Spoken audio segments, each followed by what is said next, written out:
dengan memaknai itu, menerima itu akan membuka jalan-jalan pengampunan.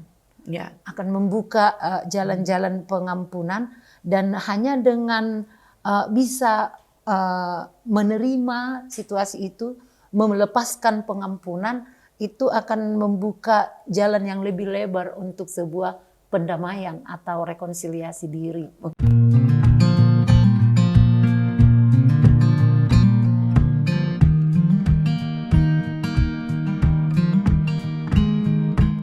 Shalom, selamat datang di Pentecostal Podcast STT Bethel Indonesia. Bersama dengan saya, Kernaida. Apa kabar Anda sekalian? Saya berharap kita semua hidup di dalam rekonsiliasi yang utuh. Relasi yang harmonis di antara kita dengan sesama, dengan saudara-saudara kita. Termasuk rekonsiliasi dengan semesta alam. Sayangnya, kekerasan itu menjadi bagian yang mewarnai kehidupan kita sehari-hari. Karena ada kekerasan maka perlu ada penyelesaian, ada rekonsiliasi, ada pengampunan. Bersama dengan saya, seorang ibu yang adalah praktisi di bidang rekonsiliasi, menangani korban-korban kekerasan. Mari kita sapa yuk Ibu Dr. Hana Dewi Aritonang. Ibu, apa kabar, Bu? Baik Ibu, terima kasih. Baik, selama ini yang di belakangan Ibu lebih punya passion menolong atau meneliti korban kekerasan atas nama agama. Itu kira-kira seperti apa, Bu? Oh iya, terima kasih Bu Ger. Kebetulan menjadi bagian disertasi saya. Ketika menyelesaikan studi S3, saya fokus terhadap narasi korban kekerasan yang kami sebut sebagai kekerasan atas nama agama, karena menghadapi konflik tentang penutupan rumah ibadah, penghancuran, segel, dan lain-lain. Ada komunitas Kristen di Aceh Singkil yang mengalami itu tahun 2015 yang lalu. Begitu Ibu. Jadi ini narasi korban. Jadi mereka sedang flashback kepada pengalaman-pengalaman yang pahit dan menyakitkan, dan mereka mau bercerita. Kurang lebih seperti itu. Ya Ibu, jadi kan kita tidak pernah lepas dari persoalan politik identitas, termasuk politik identitas agama. Jadi ada komunitas Kristen di Aceh Singkil yang berulang kali dari tahun 1979 itu sering sekali isu-isu agama diangkat, apalagi dalam kontestasi politik. Agama menjadi isu yang sangat seksi, menjadi trigger atau pemicu yang bisa digoreng gitu untuk eskalasi politik ini, gitu Ibu. Jadi itu yang dialami oleh masyarakat di Aceh Singkil. Ini sewindu nih di tahun ini. Masih merasakan efek daripada konflik yang terjadi 2015 yang lalu. Jadi mereka masih beribadah sampai sekarang ini di tenda-tenda darurat karena tidak mendapat izin untuk mendirikan rumah ibadah. Jadi buku ini berbicara tentang bagaimana mengonstruksi teologi rekonsiliasi diri pasca perusakan atau penghancuran gereja-gereja itu, karena mereka memiliki memori pengalaman buruk, pengalaman traumatis, ketakutan, keresahan seperti itu Ibu. Tapi kan so what setelah itu? Kita melalui buku ini, gereja harus menyuarakan panggilannya untuk membangun proses rekonsiliasi. Walau ini tidak mudah, tapi sangat mungkin, yang dimulai dari bagaimana mengingat yang benar, bagaimana memaknai ingatan dan memulihkan ingatan. Itu menjadi salah satu cara bagaimana merekonsiliasi diri. Kira-kira begitu. Secara manusia kan memori yang negatif itu rasanya jauh lebih mudah diingat dan sulit untuk dilupakan dibandingkan dengan memori yang positif. Apakah betul Ibu begitu? Ini memori yang yang menyakitkan, memori yang tadi sampai memunculkan rasa traumatik, itu kan lebih sulit ya untuk Betul. dilupakan. Nah itu gimana tadi memulihkan diri sendiri itu gimana caranya menurut Ibu? Iya Ibu. Ada teori Miroslav Volf Oke. tentang the end of memory. Tentu saya sepakat dengan yang disampaikan Ibu Gera bahwa tidak mudah melupakan ingatan itu. Apalagi ingatan itu sangat menyakitkan. Dan biasanya dalam sebuah komunitas itu menjadi cerita turun-temurun. Ya. Yang bisa saja memori itu menimbulkan kebencian, dendam, sakit hati, dan lain-lain. Maka tugas kita nih, bagaimana memaknai memori kelam. Memaknai memori kelam dengan ingatan yang benar. Lalu bagaimana kita healing dengan itu? Bagaimana kita pulih dengan itu? Tentunya dasar ingatan kita adalah Kristus. Kristus sebagai korban kekerasan kolaboratif antara politik dan agama. Yesus sebagai, tentu kita kembali berkaca, bercermin kepada pengalaman Yesus sebagai orang yang tertolak baik oleh sukunya sendiri atau orang-orang yang dekat dengan dia.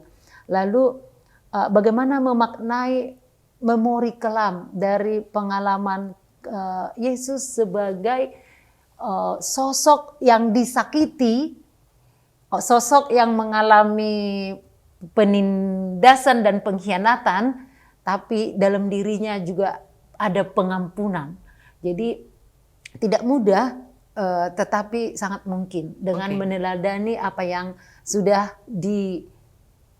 dicontohkan oleh Kristus. Tapi Bu, menurut saya itu kan terlalu filosofis. Artinya pengalaman di Singkil, walaupun ada kemiripannya dengan Yesus, mereka kan bisa berkata, dia kan Tuhan.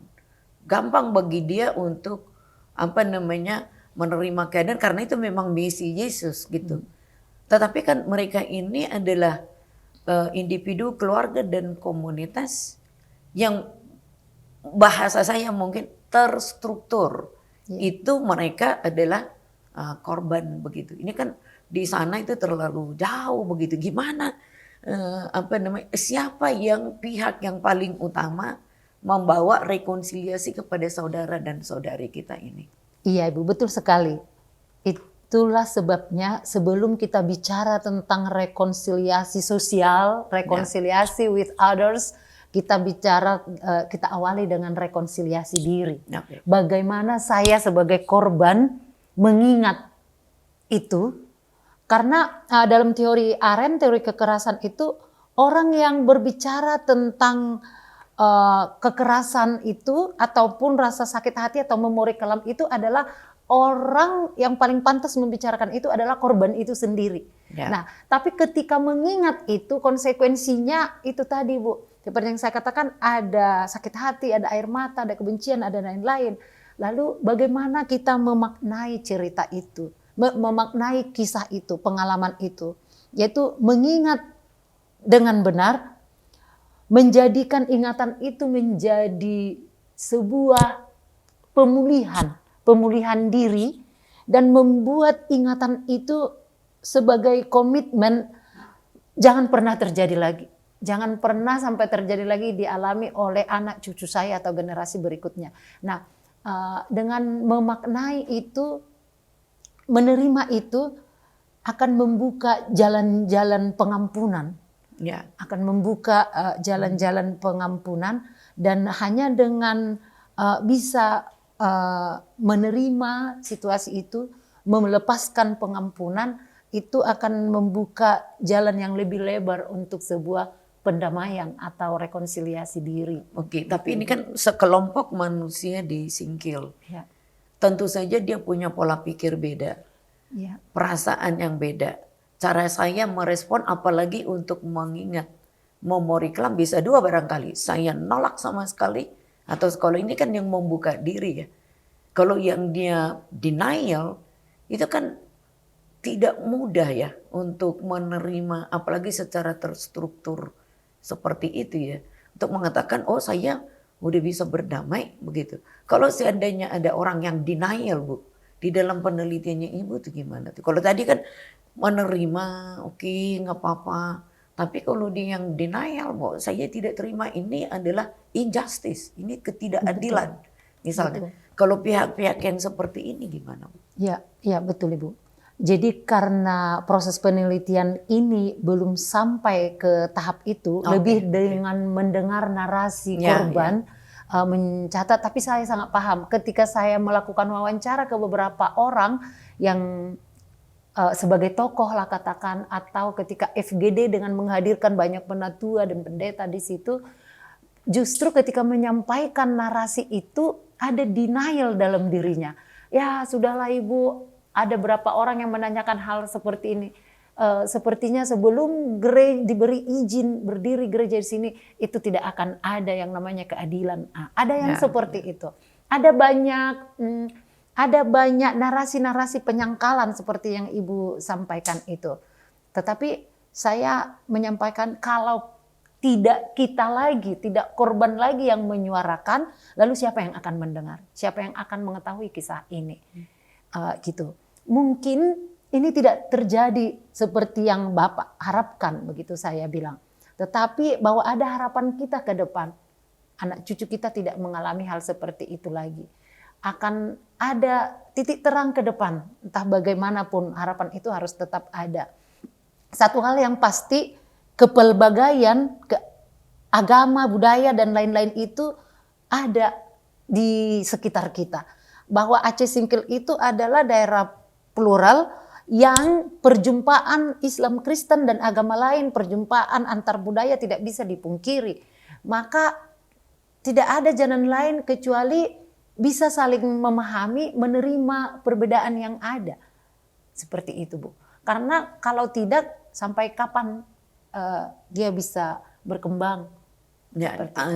Sisa-sisa konflik ya, kalau kita lihat di negara kita mungkin bukan hanya di Aceh ya, di Poso, di Ambon, dengan daerah-daerah yang lain. Kalau kita mengatakan memang terlalu banyak luka dan banyak yang terluka, yang dilukai. Nah, cilakanya adalah kadang-kadang melukai ini kan itu tadi terstruktur.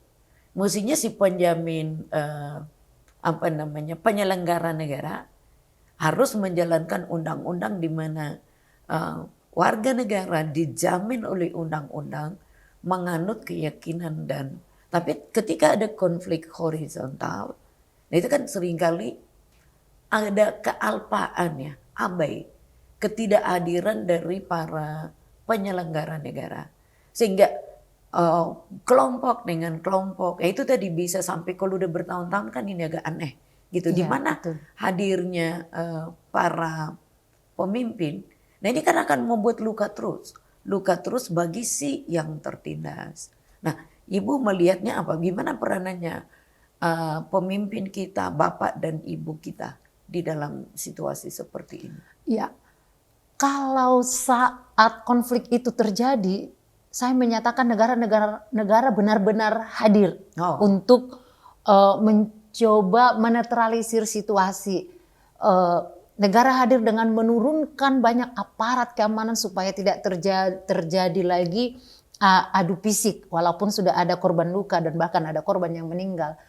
Negara hadir dalam membantu untuk evakuasi pengungsi yang udah ratusan orang itu mengungsi. Negara hadir di situ ketika konflik itu ada.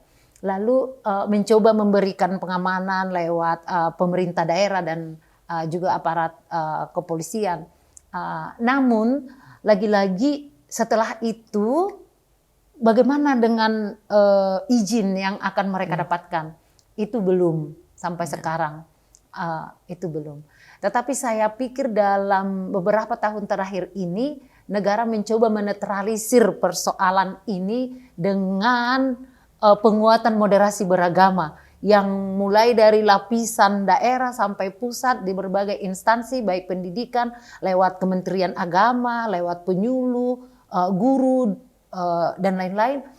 Implementasi moderasi beragama menjadi salah satu strategi yang dimainkan oleh negara untuk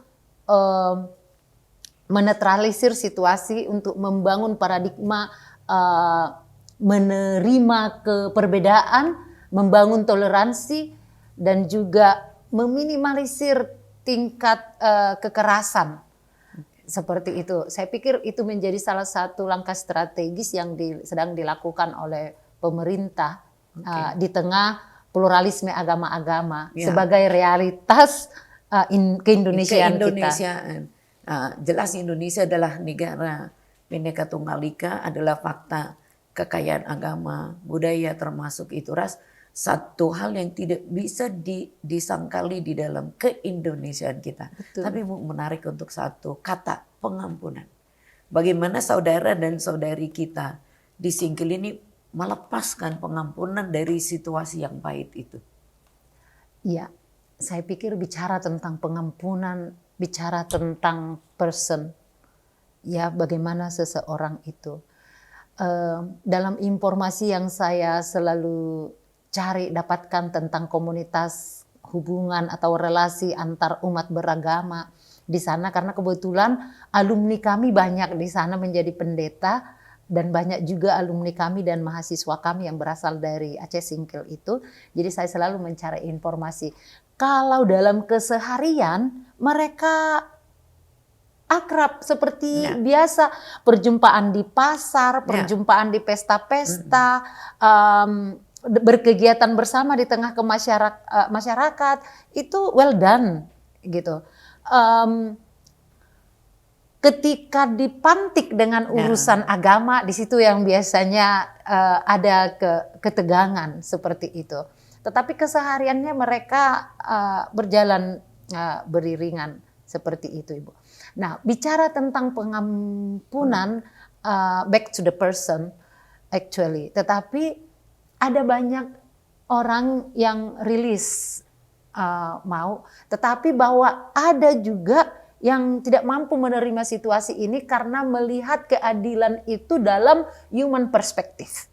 Dalam human perspective itu keadilan itu seharusnya mereka kasih izin, kami juga bisa membangun rumah ibadah seperti kalian, kami dengan bebas, dengan leluasa tanpa ditentukan lokasi atau direlokasi. Mungkin itu from human perspective jika kita berbicara tentang justice. Tetapi berbeda lagi keadilan bagi orang Kristen itu seperti apa? Karena dengan tidak memberi pengampunan juga itu bukan keadilan. Seperti itu. Maka buku ini mencoba menawarkan bagaimana kita melihat keadilan itu dalam perspektif sebagai orang Kristen yang punya panggilan sebagai agen perdamaian atau menjadi agen-agen perdamaian. Seperti itu. Ini menarik, Bu, menjadi agen perdamaian sekaligus dia tersakiti. Kan ini kan adalah sebuah realitas ya. Saya tersakiti tetapi saya harus menjadi agen pendamaian ya. Karena itulah identitas dari kekristenan. Ya, betul. Nah, seperti khotbah Yesus di bukit barangkali ya. Betul.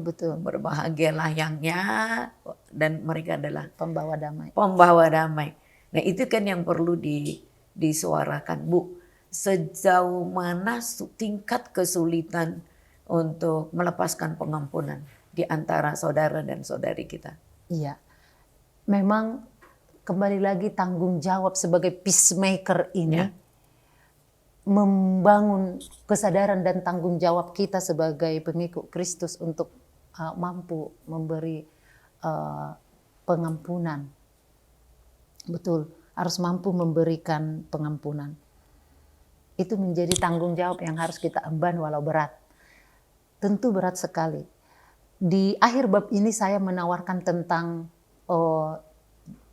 teologi rangkulan. Teologi rangkulan, oke. Iya. Ini kira-kira apa itu? Teologi rangkulan. Merangkul itu dimulai dengan membuka. Membuka tangan, membuka diri. Konsekuensi membuka tangan ini adalah kadang kita kena ancaman atau kena pukulan, atau dengan membuka diri ada aja potensi yang harus kita dapatkan, yang harus kita alami. Tetapi seperti Yesus yang penuh kasih itu justru dengan membuka dirilah dia, membuka tanganlah kita bisa merangkul yang lain. Walau konsekuensinya itu tadi, ada banyak hal yang mungkin bahkan melukai dan menyakiti kita. Tapi hanya dengan open arm, we can embrace. Ya. Begitu Ibu. Oke, itu menarik ya. Jadi apa namanya, sama seperti mengasihi musuh ya. That's right. Mengasihi musuh walaupun kita beda, disakiti, tetapi harus dirangkul ya. Seperti tangan Yesus merangkul anak-anak. Itu mungkin yang mesti dikembangkan ya di dalam relasi horizontal. Betul, antara Ibu. Gereja dengan komunitas ya. Betul. Oke, nah ini sebuah teologi konstruksi yang sangat bagus sekali ya, merangkul yang lain, yang membuka diri. Nah sekarang Bu, membuka diri, membuka hatinya gimana? Ya, membuka diri tentu membuka hati. Teologi salib yang dibicarakan di sini, Yesus tersalib membuka hati, membuka tangan, membuka tubuh yang terluka. Membuka tubuh yang terluka. Yes. Nah ini perlu digarisbawahi. Membuka tubuh yang luka. Terluka. Tidak hanya terluka, lebam, berdarah dan lain-lain. Tapi dia itu diludahi loh, mendapat pelecehan maksimal. Persekusi, yes, that's right. Itu. Tapi hanya dengan begitu dia merangkul kita dalam kasihnya. Implementasi itu yang harus kita teladani melalui hanya dengan menyadari itu kita bisa membangun rekonsiliasi diri. Ya, itu, Ibu. Berarti kita tidak boleh lihat dia adalah musuh saya, tetapi saya harus membuka tangan buat dia, membuka diri ya. Oke. Katanya satu pelukan itu jauh lebih daripada 1000 kata-kata. Betul, dan itu membuat panjang umur. Oh, itu membuat. Satu rangkulan itu membuat happy dan energinya jadi energi positif yang tersalur. Jadi positif ya. Iya. Oke. Baik. Apalagi nih anak-anak Tuhan ya. Iya. Bu Hana. Ini kan kasuistik di Aceh. Iya. Ya, atau di Aceh Singkil. Tapi teologi ini kan juga bisa dikembangkan bagi jemaat-jemaat yang tidak mengalami hal serupa ya. Jangan-jangan yang perlu dirangkul itu di dalam rumah. Betul dalam sekali. Gereja. Ya, betul sekali. Pertanyaan Ibu persis sama dengan usulan pendengar dalam bedah buku saya ini tanggal hari Jumat yang lalu, 22 September yang lalu oleh BPK. Jadi ada pertanyaan yang hampir mirip, pesannya sama seperti itu. Jangan-jangan tidak hanya di Aceh Singkil nih ada banyak luka air mata, pengalaman traumatis. Di sekitar kita ada banyak persoalan traumatis yang korbannya tidak hanya perempuan, laki-laki bahkan anak-anak. Ya, so saya sepakat dengan Ibu Ger. Kita harus menyadari, melihat jangan-jangan ada persoalan real tentang luka, kekerasan, traumatik seperti itu di sekitar kita. Dan kita terpanggil untuk membangun itu gitu, untuk menyadari. Setidaknya kita menyadari panggilan kita untuk ada di sana. Awareness seperti yang Ibu sampaikan tadi itu yang perlu disadari orang-orang di sekitar kita untuk melihat berbagai persoalan multidimensi, kekerasan multidimensi, pengalaman traumatis yang sedangkan kita mendengarkan by televisi ataupun mendengarkan cerita kisah penutur yang menjadi korban, itu kadang bisa menjadi secondary traumatic untuk kita. Sama seperti saya ketika mendengar kisah-kisah itu, saya mengalami secondary traumatic, Ibu. Berarti kita pun perlu dipulihkan. Nah, kita pun perlu dipulihkan. Dan kita pun perlu mengingat situasi ini untuk melakukan pencegahan as a learn sebagai sebuah pelajaran dan melakukan aksi-aksi preventif untuk mencegah supaya jangan terjadi lagi. Please don't happen anymore. Ya, seperti itu. Betul. Jadi ini PR kita bersama ya. Exactly. Jadi bukan hanya di saudara dan saudari, semoga mereka akan menjadi pulih ya dengan terjadinya Betul. rekonstruksi sosial. Betul Ibu, di sekitar kita ada banyak kekerasan perundungan. Ya, perundungan, betul. Itu ada mungkin dialami oleh mahasiswa atau siswa atau anak-anak di rumah atau di sekitarnya. Bukan persoalan yang ini bahwa aksi-aksi kekerasan baik secara fisikis, yang verbal, non verbal, it's happening now. Happening itu dalam kehidupan kita, bahkan kekerasan teknologi juga. Ya, betul. Kekerasan teknologi, kita tadinya upload foto yang bagus, Ya. tiba-tiba orang kerjain tuh jadi foto yang vulgar lalu di-share itu kemana-mana gitu. Nah, ada banyak kekerasan multi sites atau yang dialami seseorang atau kekerasan dalam dimensi yang berbeda. Seperti itu yang kita harus peka melihat ini dan menanyakan, memberikan pertanyaan evaluatif, apa yang harus kulakukan. Oke, baik. Ibu Hana, kita ini kan adalah lembaga pendidikan, kira-kira dengan teologi konstruktif, teologi merangkul ini, kira-kira pesannya Ibu untuk STT Bethel Indonesia apa?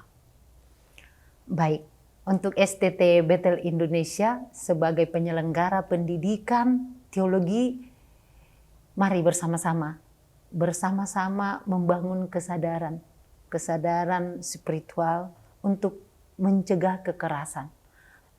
Namun menyadari panggilan kita sebagai peacemaker, menyalurkan, menghadirkan perdamaian di tengah dunia yang tersakiti, yang terluka.